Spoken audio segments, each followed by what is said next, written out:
Hello guys, welcome back to mister 3G vlogs. మరొక వీడియోలో మీ అందరికీ స్వాగతం సుస్వాగతం. నా పేరు త్రినాథ్. నేను ఇండియన్ రైల్వేలో టెక్నీషియన్ గా వర్క్ చేస్తూ ఉన్నాను.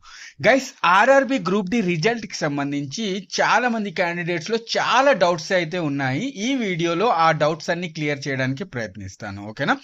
చూడండి గైస్, ఫస్ట్ ఆఫ్ ఆల్ ఏంటంటే సెలెక్ట్ అయిన ప్రతి క్యాండిడేట్స్ కి హార్ట్లీ కంగ్రాచులేషన్స్. ఇంకొక విషయం ఏంటంటే ఎవరైతే సెలెక్ట్ అయ్యారో ప్రాక్టీస్ చేయండి పీఈటీ కోసం. ప్రతి ఒక్కరూ పీఈటీ కోసం ప్రాక్టీస్ చేయండి. ఎందుకంటే ఇక్కడ చాలా మంది కొంత డౌట్ అయితే పడుతున్నారు.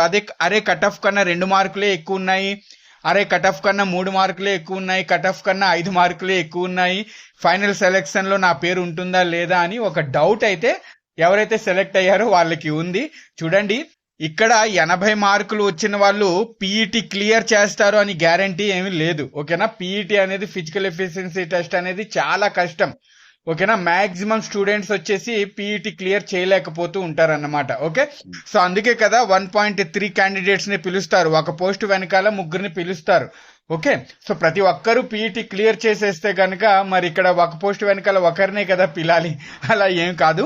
ఓకే, సో చాలా మంది క్యాండిడేట్స్ పీఈటీ సెలెక్షన్ కాదన్నమాట, ఇది మీరు గుర్తుపెట్టుకోవాలి. అంతేగాని నాకు 2 మార్కులే ఎక్స్ట్రా ఉన్నాయి కట్ ఆఫ్ కన్నా, 3 మార్కులే ఎక్స్ట్రా ఉన్నాయి కట్ ఆఫ్ కన్నా, నేను ప్రాక్టీస్ సరిగ్గా చేయను, ఇలా భయపడకండి. ఓకే, సో సెలెక్ట్ అయిన ప్రతి ఒక్కరూ, పీఈటీ కోసం సెలెక్ట్ అయిన ప్రతి ఒక్కరూ ప్రాక్టీస్ బాగా చేయండి, పీఈటీ క్లియర్ చేయడానికి ప్రయత్నించండి. ఇంకొక విషయం, సెలెక్ట్ కాని వాళ్ళు ఎవరైతే ఉన్నారో చూడండి గైస్, మీరు ఈ కటఫ్లు ఇవన్నీ ఇక పక్కన పెట్టేసి, ఓకేనా, 1 మార్కుతో పోయింది, 0.5 మార్క్స్ తో పోయింది, 2 మార్కులతో పోయింది, ఇవేమి ఆలోచించకుండా బ్రహ్మాండంగా నోటిఫికేషన్ అయితే ఉంది. 22,000 వేకెన్సీస్ యొక్క నోటిఫికేషన్ ఉంది కాబట్టి దానికి అప్లికేషన్ ఒకవేళ మీరు పెట్టుకుని ఉంటే ఈ రోజు నుంచే ప్రిపరేషన్ మొదలు పెట్టండి. ఎందుకంటే గైస్, ఇక్కడ ఎవరైతే సెలెక్ట్ అయ్యారో వాళ్ళందరూ పీఈటీ మీద ఫోకస్ పెడతారు.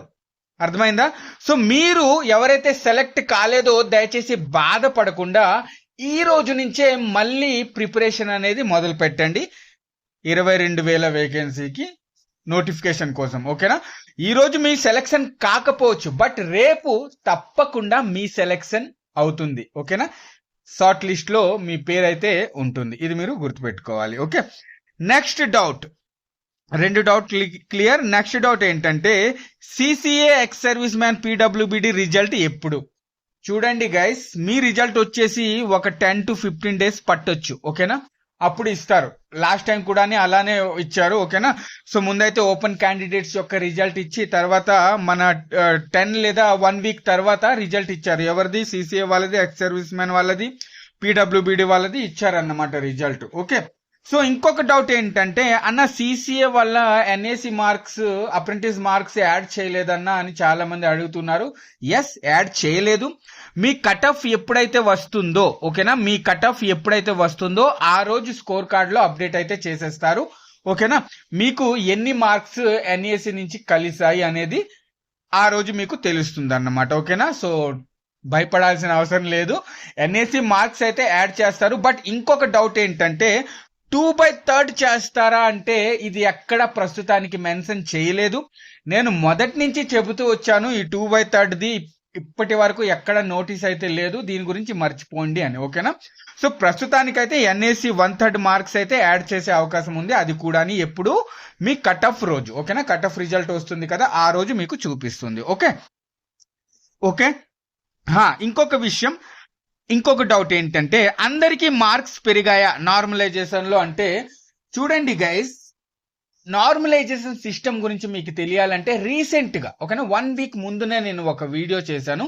గ్రూప్ డి నార్మలైజేషన్ సిస్టమ్ లో మీ మార్క్స్ ఎలా పెరుగుతాయి అని ఒక టైటిల్ తో ఒక వీడియో చేశాను. చూడకపోయింటే కనుక దయచేసి ఆ వీడియో చూడండి. ఇక్కడ షార్ట్ లో మీకు చెప్పేస్తాను. మనందరికీ తెలిసిందే 3 షిఫ్ట్లలో ఎగ్జామ్ అనేది ఒక రోజు జరుగుతుంది కాబట్టి ఒక షిఫ్ట్ లో హార్డ్, ఒక షిఫ్ట్ లో ఈజీ, ఒక షిఫ్ట్ లో మోడరేట్ గా ఉండొచ్చు అన్నమాట. ఇక్కడ హార్డ్ గా ఉన్న వాళ్ళకి మార్క్స్ యాడ్ చేశారు, అలాగే ఈజీ ఉన్న వాళ్ళకి మార్క్స్ మైనస్ అయిపోయాయి, అలాగే కొంతమందికి మార్క్స్ అసలు కలవలేదు. నిన్న నేను మన mister railway life Telegram group లో మెసేజ్ పెట్టాను అనమాట, మీ స్కోర్ కార్డ్ స్క్రీన్ షాట్ నాకు పెట్టండి అంటే కొన్ని 100 మంది నాకు సెండ్ చేశారు. వాళ్ళందరి స్కోర్ కార్డ్ నేను చూశాను. అందులో నాకు తెలిసింది విషయం ఏంటి అంటే, కొంతమందికి కలిసాయి, కొంతమందికి మైనస్ అయిపోయాయి, కొంతమందికి ఎలాంటి మార్క్స్ యాడ్ కాలేదు. ఇంకొక డౌట్ ఏంటి అంటే మరి సిసిఏ వాళ్ళకి మార్క్స్ నార్మలైజేషన్ లో కలిసాయా అంటే ఎస్, సిసిఏ వాళ్ళకి కూడా నార్మలైజేషన్ లో మార్క్స్ కలిసాయి. అలాగే పీడబ్ల్యూబీడీ ఎక్స్ సర్వీస్ మ్యాన్ వాళ్ళకి కూడా మార్క్స్ అనేవి యాడ్ చేయడం జరిగింది. ఓపెన్ క్యాండిడేట్స్ తోనే వీళ్ళకి కూడా నార్మలైజేషన్ లో అవసరం, అదే షిఫ్ట్ ఒకవేళ హార్డ్ గా ఉంటే గనక అక్కడ మార్క్స్ యాడ్ చేయడం జరిగింది. మోడరేట్ షిఫ్ట్ లో ఎలాంటి మార్క్స్ యాడ్ చేయలేదు. అలాగే ఈజీ షిఫ్ట్ లో మైనస్ మార్కింగ్ కూడా వీళ్ళకి వెళ్ళిపోయింది అన్నమాట. ఇది ఇంకొక అతిపెద్ద డౌట్ ఏంటి అంటే అన్న అసలు ఈసారి ఒక పోస్ట్ వెనకాల పీఈటీ కోసం ముగ్గురిని పిలిచారా అని చాలా మంది డౌట్ పడుతున్నారు. చూడండి, షార్ట్ లిస్ట్ రిజల్ట్ ఇచ్చారు కదా, ఆ పైన మెన్షన్ చేశారు చూడండి, క్లియర్ గా రాసి పెట్టారు ఏంటి అంటే ఒక పోస్ట్ వెనకాల ముగ్గురిని పిలవడం జరిగింది అని.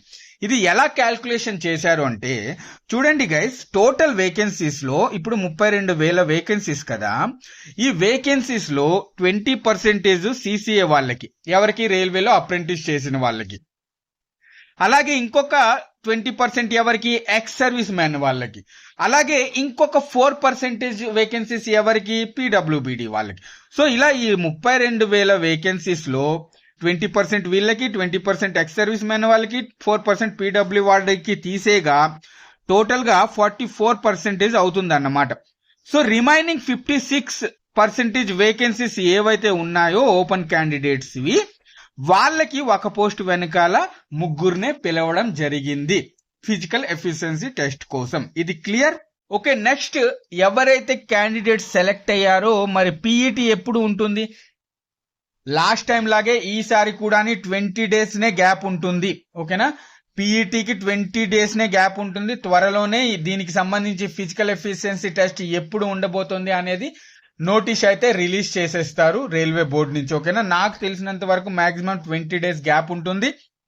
ఓకే, ఈ గ్యాప్ లోనే మీరు ప్రాక్టీస్ చేయాల్సి ఉంటుంది. ఎవరైతే ఆల్రెడీ ఇంత రా స్కోర్ వచ్చిన వాళ్ళు ప్రాక్టీస్ చేయండి అని నేను ఒక వీడియో చేశాను. ఎవరైతే మొదటి నుంచి ప్రాక్టీస్ చేస్తున్నారో ఓకే, బట్ సడన్ గా ఇప్పుడు ప్రాక్టీస్ చేసే వాళ్ళు మాత్రం చాలా ఇబ్బందులు ఎదుర్కోవాల్సి వస్తుంది. ఇది మీరు గుర్తుపెట్టుకోవాలి. ఇంకొక అతిపెద్ద డౌట్ ఏంటంటే కట్ ఆఫ్ వచ్చేసి నార్మలైజేషన్ మార్క్స్. ఓకేనా, మీ రా స్కోర్ వేరు, నార్మలైజేషన్ స్కోర్ వేరు. ఉదాహరణకి మీకు రా స్కోర్ లో ఒక 69 వచ్చాయి అనుకుందాం. ఓకేనా, ఇక్కడ కట్ ఆఫ్ వచ్చేసి 76 ఉంది అనుకుందాం. ఓకేనా, సో ఈ రా స్కోర్ అరే నాకు 69 వచ్చాయి నేను సెలెక్షన్ కాలేదు అనుకోవద్దు. సో మీరు స్కోర్ కార్డ్ లో చూడండి మీ నార్మలైజేషన్ స్కోర్ ఎంత. మీ నార్మలైజేషన్ స్కోర్ లో మీకు కనీసం ఒక 7 మార్కులు అయితే గనక, 7 మార్కులు ప్లస్ అయితే గనక మీకు టోటల్ గా ఇక్కడ 76 మార్కులు వచ్చేసినట్టే. ఓకేనా, సో 76 మార్కులు వచ్చేసాయి అంటే గనక ఇక్కడ మీకు కట్ ఆఫ్ ఎంత ఉంది? 76 ఉంది. సో మీరు సెలెక్ట్ అయినట్టే. ఇది మీరు చూడాలి. ఓకేనా, ఇంకొక డౌట్ ఏంటంటే మరి ఈసారి పీఈటీలో సెలెక్షన్ ఎస్ ఆర్ నాట్ ఇవ్వలేదన్నా అంటే గనక మెన్షన్ చేయలేదు. ఎవరైతే సెలెక్టెడ్ క్యాండిడేట్స్ ఉన్నారో వాళ్ళు కేవలం రోల్ నంబర్ అనేది చెక్ చేసుకోవాల్సి ఉంటుంది. ఓకేనా, అండ్ అలాగే రోల్ నంబర్ మీది ఉంటే గనక మీరు ఫిజికల్ ఎఫిషియన్సీ టెస్ట్ కి సెలెక్ట్ అయినట్టే. ఓకే, సో ఇది గైస్, ఈ డౌట్స్ అన్ని నిన్న నాకు కమెంట్స్ లో తెగ వచ్చాయి. ఆ డౌట్స్ కి సంబంధించి క్లారిఫికేషన్ అయితే ప్రతి ఒక్క డౌట్ కి చేశానని నేను అనుకుంటున్నాను. ఓకే గైస్, మరి వీడియో నచ్చితే కనుక తప్పకుండా ఒక లైక్ చేయండి. ఇంకా ఏమైనా డౌట్స్ ఉంటే కనుక తప్పకుండా కమెంట్ చేయండి, నేను రిప్లై ఇవ్వడానికి ప్రయత్నిస్తాను. ఓకే, మరి ఉంటాను నెక్స్ట్ వీడియోలో మళ్ళీ కలుస్తాను. అంతవరకు సెలవు, బాయ్, జై హింద్.